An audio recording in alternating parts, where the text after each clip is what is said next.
In today's video, I'm going to teach you how to delete account permanently. Before we begin, a quick but important note. Deleting an account is irreversible. Once it's gone, you won't be able to recover your data, messages, or settings.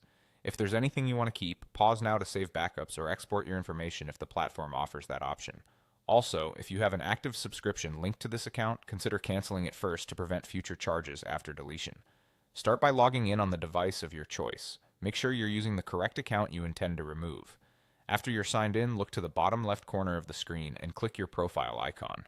This opens your personal menu where you can access your account controls. From there, select Settings.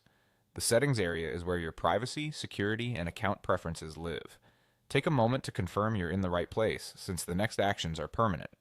Within Settings, click the section labeled Account. This is where the platform keeps all account-level actions. You should see an option related to deleting your account.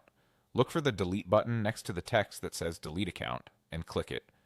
If you don't immediately see this option, scroll carefully or make sure your app or browser is up to date, then check again.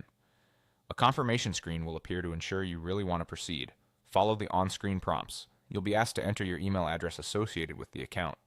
Type it carefully to avoid errors. Then you'll need to type the word delete in all capital letters to confirm the permanent deletion.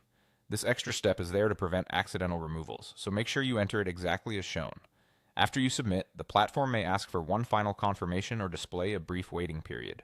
In some cases, you might receive an email confirming the deletion request or notifying you that the account has been removed. If you don't see an email, check your spam or junk folder.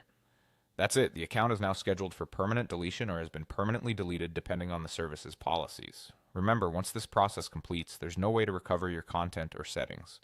If you ever need help verifying the status, you can try logging in again after a short delay to confirm it no longer exists, or review any confirmation messages you received. Thanks for following along, and proceed carefully whenever you perform irreversible actions like this.